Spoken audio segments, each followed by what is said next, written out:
Naša predstava o cirkvi je formovaná rôznymi osobnými skúsenosťami alebo obrazom, aký nám o nej vytvárajú médiá. Na čo je cirkev potrebná? Kto je súčasťou? A čo je skutočným poslaním uprostred tohto sveta? Nech už máš na cirkev akýkoľvek pohľad. Verím, že táto katechéza ti ju pomôže vidieť v novom svetle.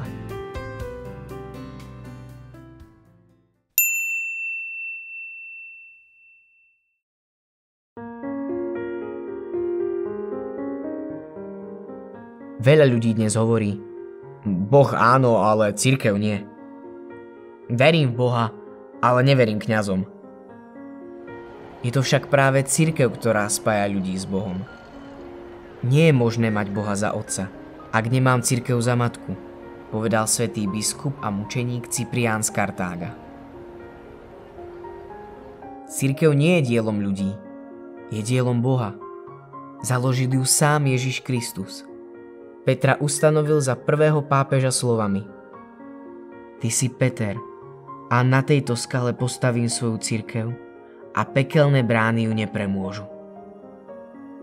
Z tohto Petrovho mimoriadneho postavenia medzi apoštolmi vzišiel úrad pápeža.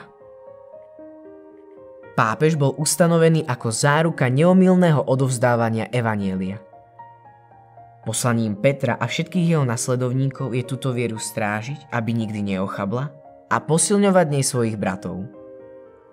Od ustanovenia apoštola Petra za prvého pápeža ubehlo už 2000 rokov. V roku 2013 bol za 266.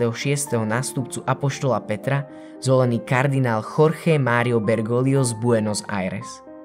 Prijal meno František.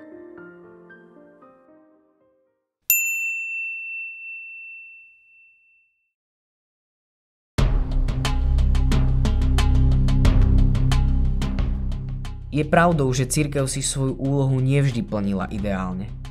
Neraz aj zlyhala. V priebehu dlhých stáročí svojej histórie poznačili mnohé nezhody a kontroverzie. V dôsledku ostrých sporov sa od cirkvi odčleňovali rôzne skupiny a sekty. Napriek tomu žiadna inštitúcia neurobila pre formovanie západnej civilizácie viac ako 2000 rokov stará katolícka cirkev. Nielen Grécko a Rím boli strojcami západnej civilizácie. V rozhodujúcej miere to bola práve cirkev.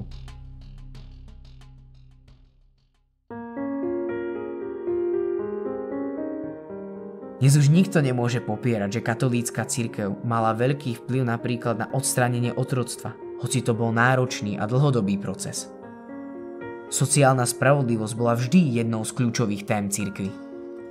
Bola to cirkev, ktorá zakladala sirotince, nemocnice či starobince v čase, keď sa o týchto ľudí nemal kto postarať.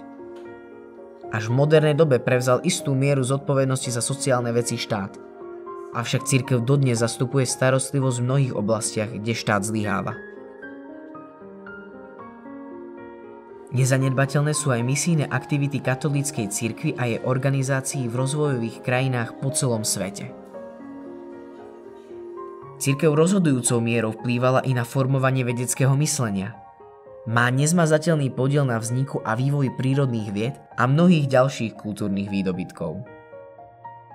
Od stredoveku boli mníšske rády nositeľmi nových technológií. Kláštory boli najvýznamnejšie centrá vzdelanosti. Mnísi zakladali kláštorné školy či prvé knižnice. Medzi duchovnými nechýbali významní umelci a vedci. Tak napríklad vedel si, že Gregor Mendel, zakladateľ genetiky, bol augustiniánsky kňaz a opát? Alebo že Jozef Murgaš, priekopník bezdrôtových telekomunikácií, bol súčasne kňaz? Rovnako tak astrofyzik a zakladateľ teórie veľkého tresku Georges Lemaitre. Už si niekedy počul o blahoslavenom Dominikánovi Fra Angelikovi, jednom z najvýznamnejších predstaviteľov talianskeho ranorenesančného umenia? Pre tohto svätého reholníka bolo maľovanie zároveň modlitbou. So štecom v ruke rád rozjímal nad tajomstvami kresťanskej viery.